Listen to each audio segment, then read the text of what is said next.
Good evening, everybody. My name is Matt Espinoza. I'm the principal at John Winthrop Middle School. Welcome to the 2020 edition of JWMS's Back to School Night. It's going to be different than what we usually present or traditionally present, but I think it'll give you an idea of what our students are experiencing each day during our hybrid cohort configuration, and that's really our primary goal for the evening. The way the evening is going to work. My name is Matt Espinoza.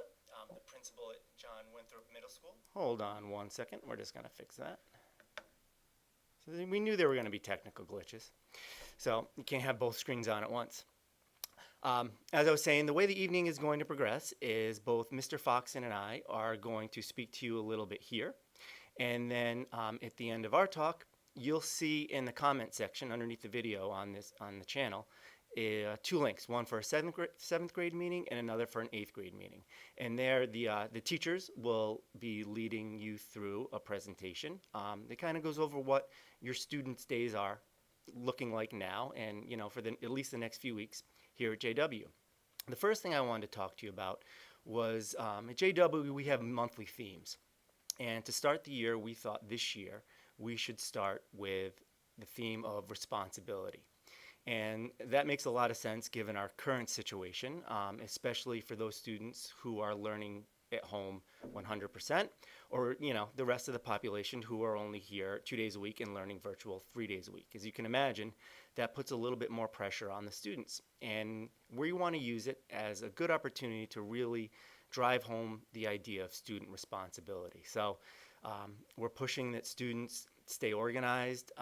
They know their schedule so they can show up to their Google Meets on time. They can navigate their Google Classrooms.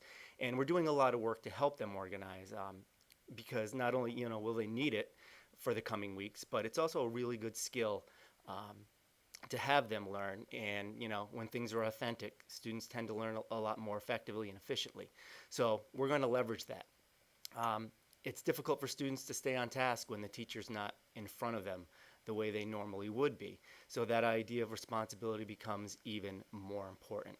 The other part of responsibility is, the appropriate learning behavior during virtual time.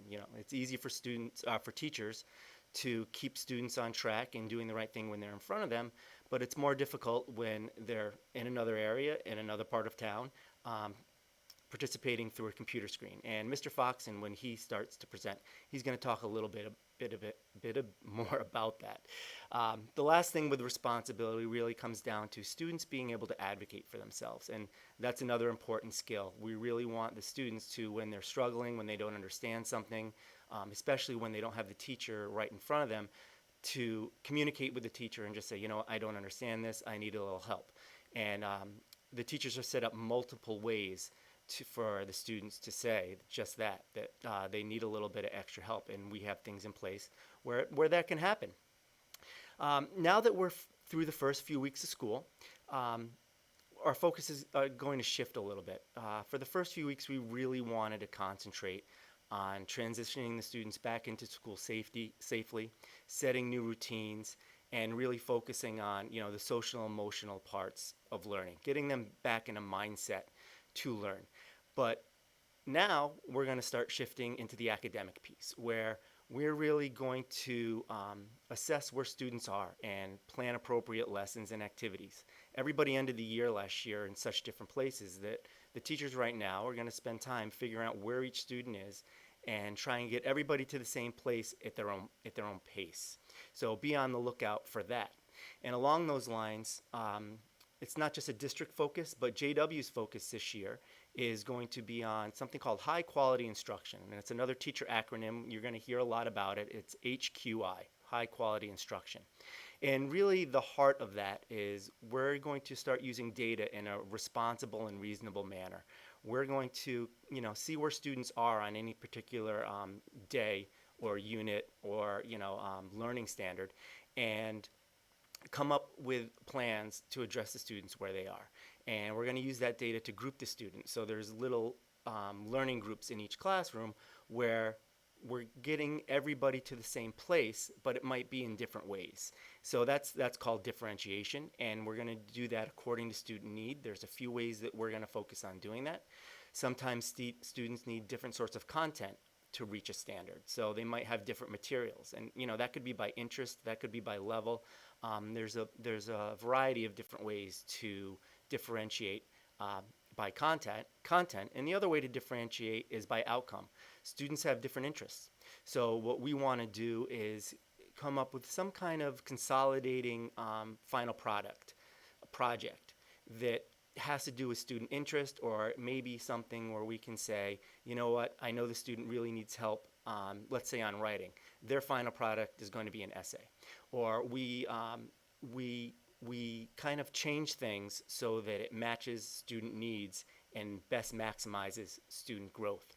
And another part of high quality instruction is effective feedback, where students know where they are at all times and they're constantly getting that, all right, this was great, here's what we want to work on next. So students can really understand exactly where they are and take a little bit more ownership in their learning because they understand where they need to get better and what they've already mastered. We want to balance content with skills, especially in this different learning environment. We really want the students to understand how to learn, not just the content that's out there. We're living in an age right now where if a student has the tools and the understanding on how they learn best, they can find any information. But there's a lot of different tips and tricks and some complications that come along with having so much information at our fingertips. So the focus is going to be not just on the content, but the skills on how to acquire content knowledge and the skills that will best match student learning styles. And finally, given the way we ended last year and the way we're starting this year, is we really want to prioritize our standards as teachers. We want to make sure that, given the little bit of time that we lost in the spring and how we're starting this year, we make sure that the students learn the most important things we have to give them. And the term or the phrase we've been using is we want to go deeper and not just farther. We want to take the things they need to know and really allow the students to get deep into that content rather than trying to cover everything we normally would have covered in a springtime last year and the beginning of this year. So we're prioritizing our standards so that we can make sure that our students get the most they can get out of given the disruptions last spring and the semi-disruptions at the beginning of this year. So that's my first piece, and at this time I'm going to invite our associate principal, Mr. Peter Foxen, to talk to you for a little while. He'll be over in a second because we are maintaining our social distancing even though we're in the building alone together. So give him 1 second while he comes from the other side of the room.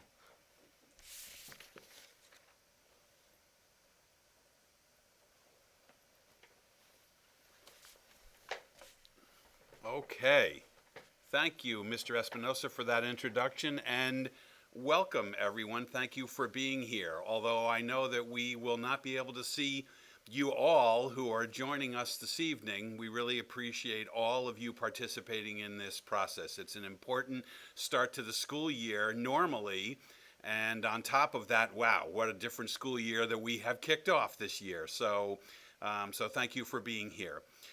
As Mr. Espinosa said, there are a few different things that I wanted to just take a couple of minutes with you to talk about. When Mr. Espinosa and I were working on what a school day would look like, we actually started as if we were pretending to be a student walking in. And that actually started with before a student actually walked in with their arrival. So whether a student's arrival was on the bus, as many students are taking in the morning, or also a drop-off in the morning by a parent or a guardian, as many students are doing as well, we wanted to pretend as if we were walking into the building and what would we see. But before we came into the building, we had to, in essence, pretend that we were either the bus coming or a parent or guardian dropping off, and the expectations for those folks dropping the students off to help us and to help themselves and the students maintain the social distance that's expected and all of the safety precautions that we have taken. So I am pleased to report that Mr. Espinosa says that the parents or the guardians who are dropping off in the morning are doing a great job of coming up the hill and around the circle by the flagpole, filling in that circle, and your students, your children, our students, are waiting until Mr. Espinosa has given them the thumbs up or the okay to get out of their car and start to walk along the sidewalk. That's so important in that part of the building when students come in, because that allows Mr. Espinosa to gauge for when students can walk in to maintain that social distance. And of course, once they come into the building, they then move on to their homerooms to start the day. And our observations are that they maintain that distance once they come in as well. So great job for those folks who are dropping off students in the morning, and great job on the students' part for waiting and being patient and coming in and keeping that social distance that's so important to maintain their safety. I, for the first couple of weeks of the school year, have been in the back of the building watching the same type of arrival process from our buses, albeit, for students who are taking the bus in the morning. And I'm pleased to announce that our students are doing a great job of keeping their masks on in the bus. They're keeping their distance from each other. When the buses pull up, I give a thumbs up. And the reason for that is I want to make sure that the previous bus has let all of their students off the bus and that has left the area as well. And so that allows the next bus in line to pull up and right under the busway, and the students can come in. I always take an opportunity to remind them to keep their social distance, which they're doing a great job of as well. And then, of course, when they walk into the building, to keep that distance as they make their way to their homerooms from the busway. So great job on both the drive-through, as you will, if it were, and then also on the drop-off in the busway as well. Just one other point, Mr. Espinosa and I have been in the same spots to start the year for the first couple of weeks. And so I have a strong suspicion that our busway students will see Mr. Espinosa perhaps as early as next week, and our drop-off by the flagpole circle in the front of the building will see me. We wanted to switch that up a little bit to be able to say hello to the students who we may not have been able to see as much in the morning when they arrive, and that's always a great way to start the day off from our perspective, and so we're really looking forward to switching our posts in the morning starting sometime next week. So obviously, as Mr. Espinosa had said earlier in his presentation, with a lot of students learning from home and in learning in a different ways, technology is taking such a huge part of that, or in that. So I wanted to take just a couple of moments just to review a couple of expectations with regards to the Chromebooks. We expect, and for the most part, we have seen our students that are charging their Chromebooks overnight. That's important because, of course, when they come to school with a fully charged Chromebook, then they're ready to start to learn as soon as they go through their homerooms and then and then when they meet with their first teacher. So it's just important to remind your children to keep those Chromebooks charged every night. Also, a quick reminder, the Chromebooks are for school purposes only. We know the temptation is to do some other things on them, but certainly the best and most appropriate use for the Chromebooks is for school purposes only. So we appreciate you reinforcing that with your children when they are home, certainly doing their work. Just a quick reminder in terms of general care. We always found that certainly when students are here, they're keeping their Chromebooks in a safe place most of the time, certainly as they move about the building a little bit, but mainly because they're staying in the same classroom for a good portion of the day, that they keep the Chromebooks in a safe place on their desks or right underneath their desks. They are very careful and mindful to keep an eye of where they are, so then perhaps they're not inadvertently knocking them off the desk or what have you. And so that's always very much appreciated and important to keep the Chromebook available for learning. And then also finally, we encourage students, and we would hope that you would as well, that when they're not using it, that they store it in that soft protective case that we've provided to them. So that way, if it happens to be bumped or drop at home or what have you, that might save the screen and the Chromebook in general. Finally, if there are technology issues that come up as a result of the Chromebooks, we are looking into setting up the same type of kiosk and drop-off system that is now being used at Valley Regional High School. We've got a couple of things to iron out with that here. So in the meantime, if there are technology issues, you can certainly have your children, our students, come by the office and they can drop their Chromebook off, and then we can bring it to the appropriate folks for repair. Or certainly you can email our front office here with a problem, and then they can meet with your child and get the Chromebook from them at that point, and work on repairing it or getting it to the appropriate folks to repair it as well. So don't hesitate to turn to someone here in the front office if there's a technology issue or glitch with the Chromebook. In terms of Chromebooks, if we could stay with that for just a minute, and especially, of course, the distance learning piece. As Mr. Espinosa had mentioned a couple of minutes ago, I wanted to take just a minute or two to talk about our expectations for our students when they are home learning virtually. First and foremost, we would hope that our students would find a quiet and appropriate place to be able to continue and engage in their learning. We know that there could be times when there might be multiple people in the home that are using various spaces, but we would hope that every effort would be made to find an appropriate space that would give a quiet area, something perhaps to lean on if students have to take some notes or do work or what have you, and that they would be able to use that space to engage in the best learning they can.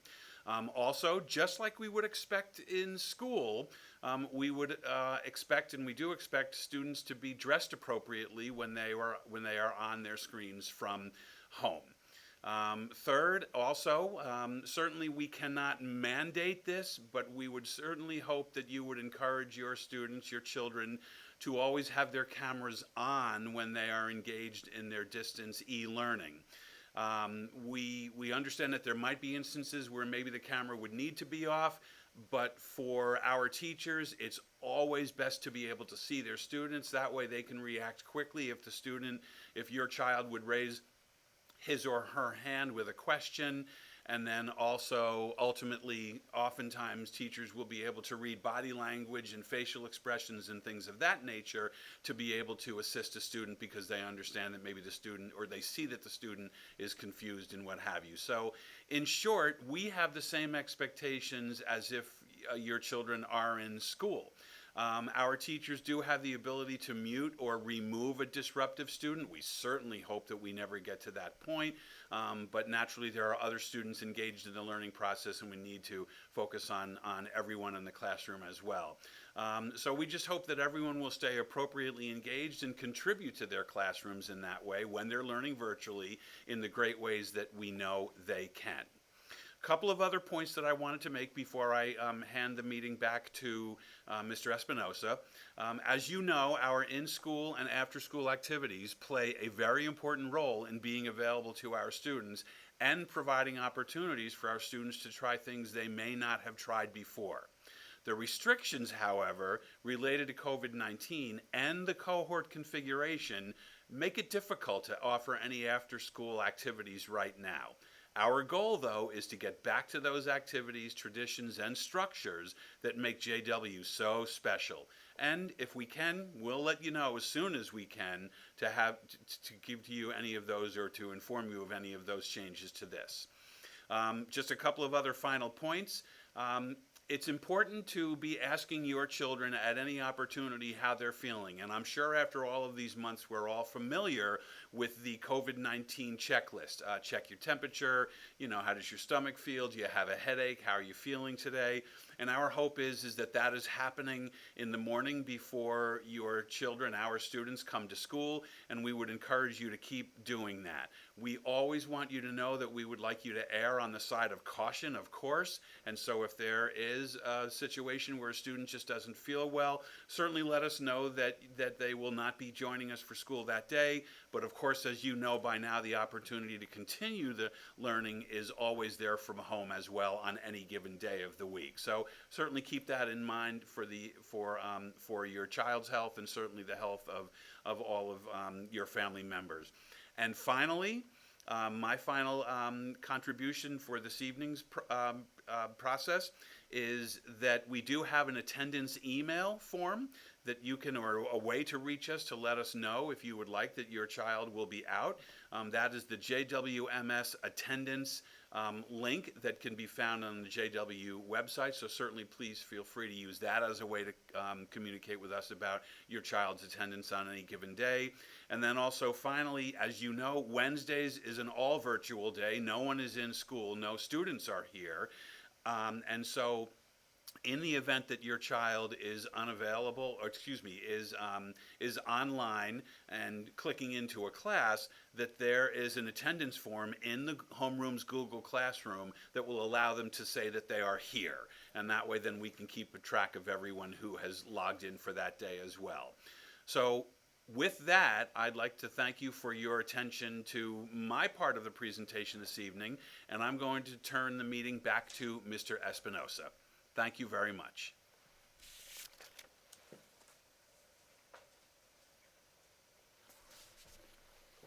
So just a few more quick points before we turn you over to the teacher meetings.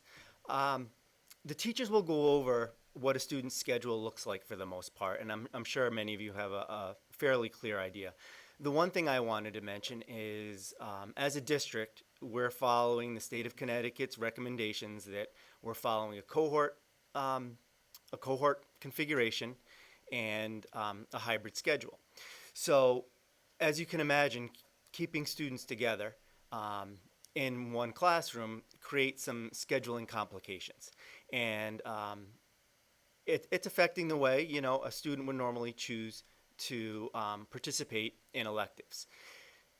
It affects a lot of other things too. And one of the things that I wanted to assure people is one of the things we're working to get to as a team with teachers, administration, and across the street at central office is to, as Mr. Foxen said, figure out a way to make JW do all the wonderful things it normally does within this cohort hybrid configuration. So we're going to be revisiting the plan, as you know, in early October to see what the numbers are and what the state's recommendations are. But until then, we will be trying to put back into place those things that make JW great. And you'll be getting some more information on that as we proceed through the next few weeks. That includes parent council. Usually on back to school night, we always give a parent council plug. But since there's really no activities that are occurring right now, the need for a parent council is not quite there. But I did want to put it out there that our parent council chair has graduated to the high school. So not only if you're willing to be involved, we might need a new chairperson. So keep that in the back of your minds. And over the next few weeks, once things continue to change and hopefully we can open things up a little bit, I'll be reaching out with some requests that we reconvene and reform our parent council. So at this point, I'm going to send you off to your Google Meets. If you notice in the comment section, there are links to each of the different meets. There's a 7th grade meeting and an 8th grade meeting.